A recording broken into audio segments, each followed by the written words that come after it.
Hi, I'm Dan Schmitt. I do a motorcycle racing TV show called Team Chicago Challenge. My email is teamdan45@gmail.com. My website is teamchicago.tv. I'm at Kerstings, Harley-Davidson, and Yamaha. We're in Winamac, Indiana, off of Indiana 39, just 4 miles south of North Judson, Indiana. The museum's in the background. Jim was a great friend of mine. He passed away recently. This is their 60th anniversary. They've been a Harley-Davidson dealer for 60 years. So I'm gonna look at some of the bikes in the museum. We got cars in the car show, motorcycle show, custom show out there. Nearly everybody in this area within a 50 miles, every motorcyclist came out to this big party. It's a great event, 60 years, Kersting Cycle Center. And don't forget my email is teamdan45@gmail.com. And I'd love to hear from my audience. When the Kersting family throws a party, it is a party. This is a big event. I'm estimating it's over 300 or 400 motorcycles showed up with their riders and passengers. A few hundred cars, close to 1,000 people is my estimate. I came up for the 60th anniversary for Kersting's Cycle Center, Harley-Davidson, and Yamaha. And to make this a big event, they have a car show, they have a motorcycle show, and get some of the bikes with trophies being given out, custom car show with trophies being given out. When I was here, I believe maybe 4 years ago for the Cannonball Run, that's an event that ran from Portland, Maine to Portland, Oregon, and it was old vintage motorcycles, and one of the stops was right here at Kersting Cycle Center. Also, the museum is always a wonderful place to be. This museum, you would take you 2 to 3 hours to make your way through the World of Motorcycle Museum that is part of the Kersting Harley-Davidson Yamaha dealership. As I take a look around the museum, I'm looking at the 1910 Harley-Davidson. This is totally unrestored. It's a running motorcycle. The engine has never been taken apart. Jim told me that to have this paint job is now 112 years old, if I do my math correctly.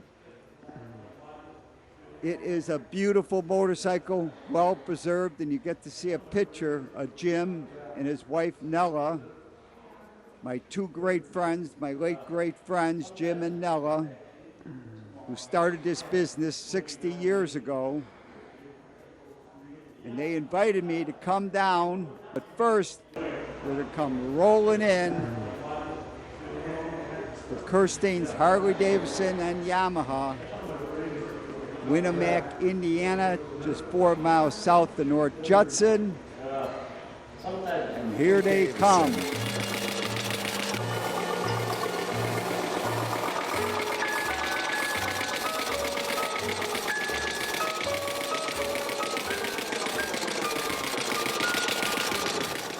Coming down the road, it's like Jim and Nella, Kersting, and that 1910 Harley-Davidson.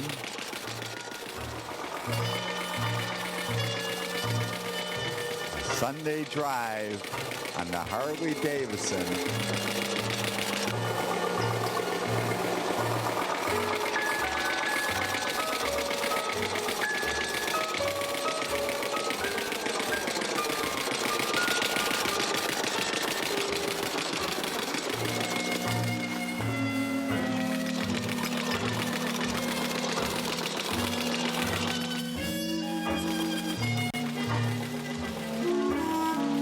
Let's hear from Jim and listen to that bike. We are again.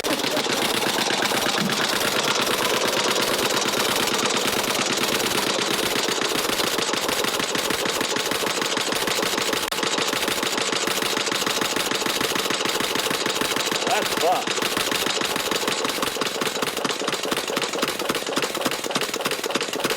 And I got a great surprise when Jim invited me to ride this 1910 Harley.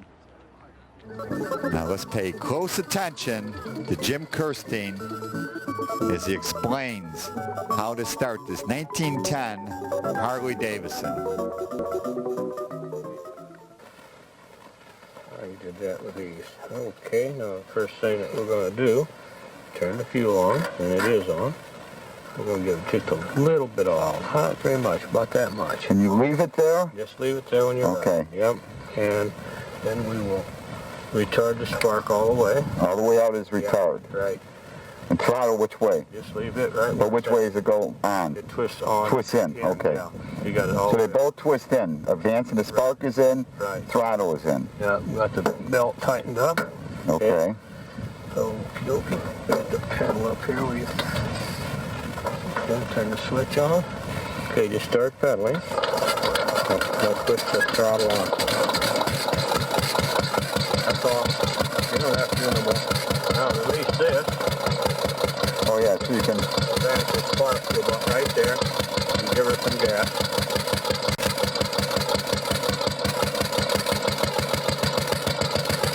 Okay, take it off the stand. Yep.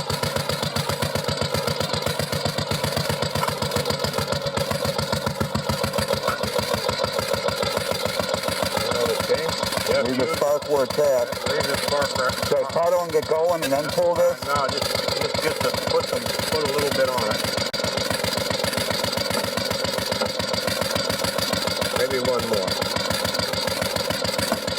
Okay, now you can take off.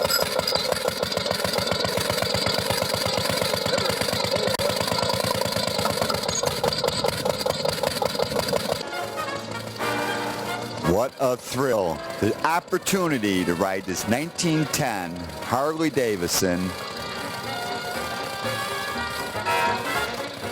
As I take a ride around Kerstings Psycho Center just south of North Judson, Indiana.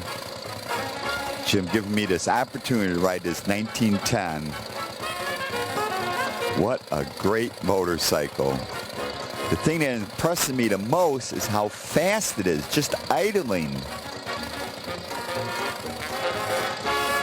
The torque, that single piston, 31 cubic inches. Now think back to 1910. What else could you gone this fast with? Model Ts? I don't think they were this fast. A horse? Wagons, horse-drawn wagons and buggies. This thing just clips along. Driven by a belt drive, and according to the Harley-Davidson handbook for 1910, the belt drive was the most efficient transmission available. A leather belt, waterproof, and back in 1910, this thing retailed for $210. Plus 1910 was the last year with the throttle on the left and the advance on the right. They changed it the year after that.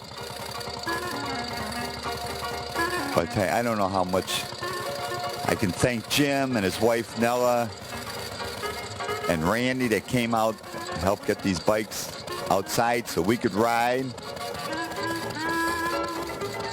This is unbelievable. What a beautiful motorcycle. And it's original. The engine has never been apart. The paint is original. In fact, I asked Jim one time, have you ever thought about painting this thing? And he looked at me and said, Dan, it's taken 91 years to get this paint to look like this. You could never replicate that. And the paint's in great shape for being 91 years old. And of all the bikes I have ever tested, this one will be the one that I'll remember the most. This is really great. Clipping along.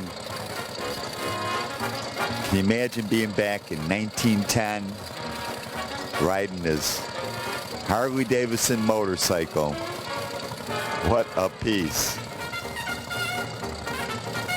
We should point out that probably one of the biggest developments between when the first Harley was built in 1903 and the Wright brothers flew their first airplane in 1903, I believe, was the development of carburetors. The carburetor controlling the speed, and the carburetor on this motorcycle is working perfectly. This is really a great motorcycle.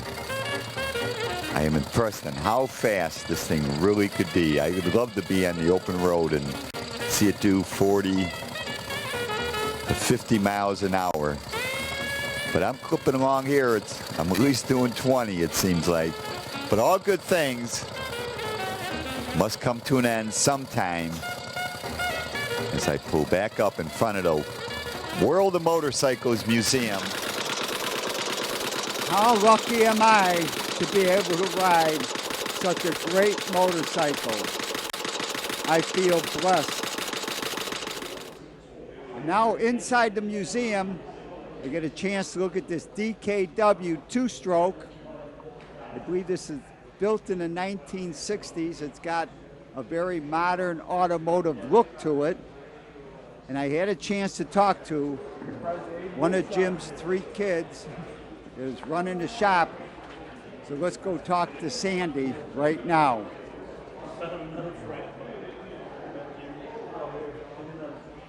Hi, I'm Sandy Kersting-Rudd. I'm Jim and Nella Kersting's oldest child. We're celebrating 60 years here at Kersting's Cycle Center. I turned 60 and we're celebrating 60. So we have Harley-Davidson, Yamaha, and we've taken on the new American Landmaster based out of Columbia City, Indiana. And this has been quite a journey for all of us, working family. It's always fun, but there's always a challenge as well. So we're very thankful to be here for 60 years and hope to look for many more to come. Thank you, Sandy. And now we get to see some photos of Jim racing. He had a great racing career on 2 very important motorcycles. First in 1967, raced in the 250 in the 250 100-mile race at Daytona with this A1R Kawasaki rotary valve twin-cylinder engine. Jim finished 15th in the final. In 1968, he came back with the 250, but he couldn't remember how he finished. But in 1969, he made this bike a 350, and in the junior expert race, 100-mile race at Daytona, he finished 5th on this motorcycle. And then in 1970, he got the H1R 3-cylinder, 500cc, only 40 were built, and he was the 3rd fast qualifier at 156 miles per hour. So we're going to take a look at this beautiful Kawasaki. These 2 bikes are priceless. We're going to jump back to 1993. I had a great opportunity to talk to Jim about the racing motorcycles in his collection, and that's back when the museum was in the other building up on the 2nd floor.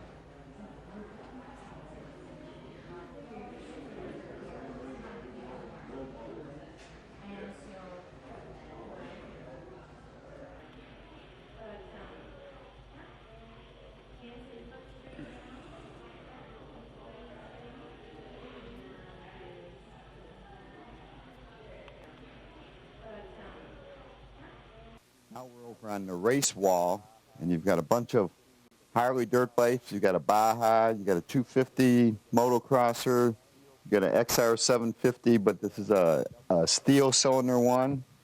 You've got a WR, is this WR here? That's KR. KR, that's a WR? Or? WR is right behind me. Okay, but the two bikes that we're over here to talk about, because these are the only two that I know of. There might be someone might have one somewhere, but I have never. First of all, you've got this 250, which you made into a 350 Kawasaki that is maroon. That's a road race bike, and I've never, ever seen anything like this. And right next to it, you've got the first year they had the H1R 3-cylinder Kawasaki road racer. So why don't you tell me a little bit about these two road race bikes and about your road racing career? Okay, well, the A1R started off as a 250, twin-cylinder, rotary valve, had a fairing, was very fast, very competitive. Dick Mann rode one, and there was a Dick Hammer had one also at Daytona. I remember that name, right. This was in 1967. The motorcycle was actually built in 66 to compete in the 67 250 combined race, amateur expert combined. And I ran that race in 67, got 15th place. There was guys like Duhamel in there, and Dick Mann, of course, and the father, Yvonne Duhamel. Yvonne Duhamel, right, yeah. Right. They say now. About his son? How do they pronounce his son's name? Miguel. Right. Duhamel. Right. Duhamel. They say Duhamel. Well, we could talk about Pulaski County too, but that's Pulaski, man. That's Pulaski County. Okay, so you made it. All right, so you were amateur. You ran that 250 race at Daytona. Did you do any other road races that year? There's Indianapolis and out at Pocono, Pennsylvania. I think they had one. And I run some 24-hour at Nelson Ledges also. Oh, yeah, right. They've always run that. Okay. So then the following year, you went back to Daytona and you made it a 350? So the next year, I think I rode it again as a 250. Okay. And I forget how I did in 68. Went back in 69 as a 350 and ran in the Junior 100 against 500 and 750 Harleys and so forth. And, boy, that thing would really hum.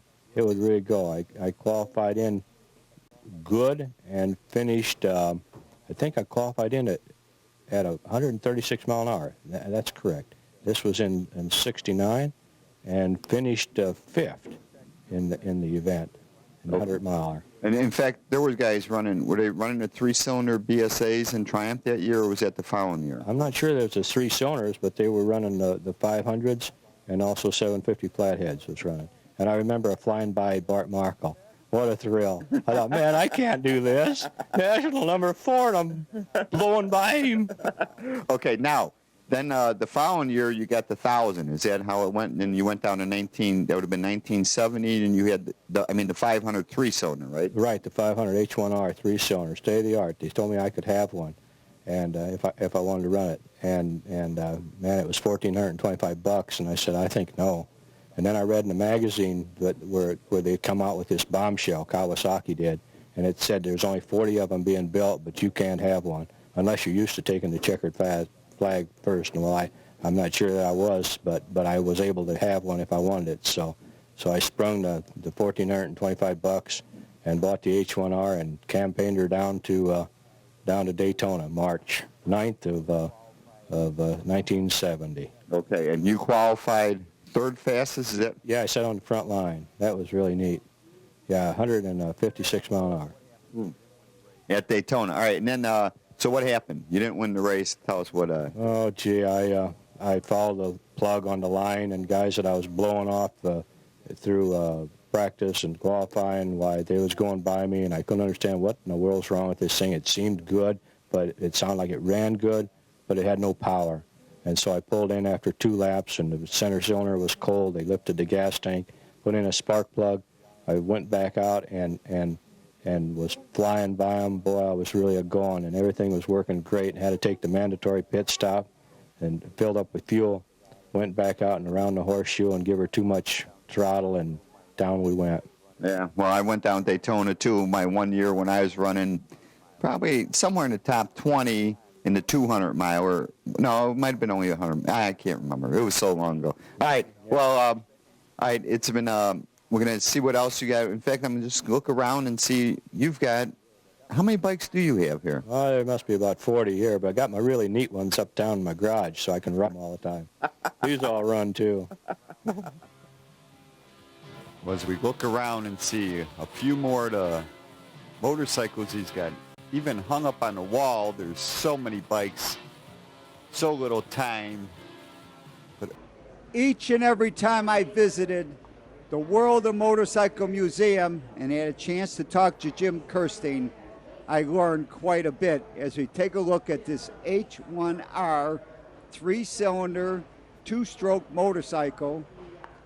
When Jim qualified at 156 miles per hour at Daytona for the 200-mile race, he was the third fast qualifier. Think about that. He started on the front row with some of the great national stars at that time. I believe in 1970, Dick Mann won the race on a 4-cylinder Honda. What a great painting of a great racer. And now we're looking at an Aerial 4 Square. Just another motorcycle that Jim let me ride. I stated that I thought this was the most powerful feeling motorcycle. It has 2 cranks, 4 cylinders, making a square. This is an overhead valve engine. This one is probably 997 cc's. They were built as 500 cc engines, 600 cc's, and 997. They were built between 1931 and 1959. To the one side is the Aerial Red Hunter, which is a 500 single on the right. And on the other side with the full body, that's an Aerial Leader, 2-stroke with a full body work. So Jim has a great collection of British motorcycles. Here we see 3 of the most famous aerials. And as we scan the British motorcycles, you'll spot 2 Triumphs, late model Triumphs. It looks like a 69 and then maybe a 73 or 74. I believe he's got a 2-stroke James there. But he's got a wonderful collection of British motorcycles. Jim always appreciated all motorcycles. So this was a big event. We got the motorcycle competition, custom motorcycles, vintage motorcycles. What trophies are being given out. There's also a hot rod show or custom car show with trophies being given out. The World of Motorcycle Museum right behind these 2 buildings. As we get a chance to look at some of these hot rods, pickup trucks, custom cars. But the car that caught my attention, I'm going to talk a little bit about this Ford GT. This could be a 2017, and they came out with this replica. Ford built the GT 440 to compete with the Ferraris and to run the 24-hour race. This one here has got a 5.4 liter supercharged 32 valves, meaning 4 valves per cylinder. You see the supercharger on top of this engine, making 552 horsepower.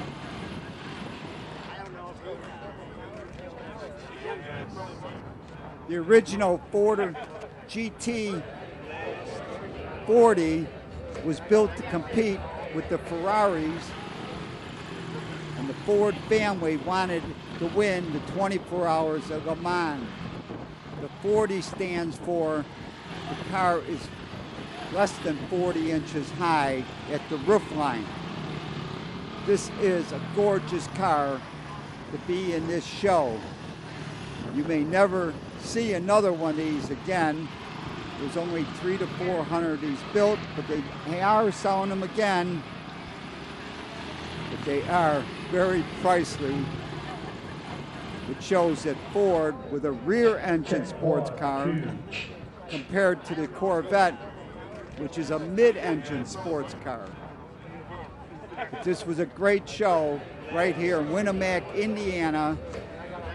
Motorcycle enthusiasts, motorheads, people that appreciate the internal combustion engine, whether it's motorcycles or automobiles. But 60 years, starting in 1962, Jim and Nella started their business, and I was only in grammar school in 1962. It has always been great every time I visit the World of Motorcycle Museum, Kersting Cycle Center, 4 miles south of North Judson.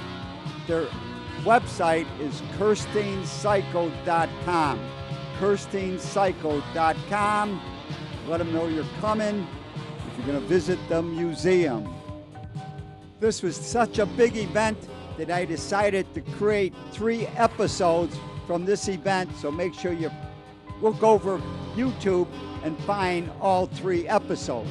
To contact me, and I love to hear from my audience, is teamdan45@gmail.com. Remember, you can always search on YouTube with Dan Schmitt Motorcycle Racing for great motorcycle racing action. And plan a trip to the World of Motorcycle Museum of Indiana 39, Winamac, Indiana, 4 miles south of North Judson. Give them a call first at 574-896-3172. It's a great trip and a great collection of motorcycles.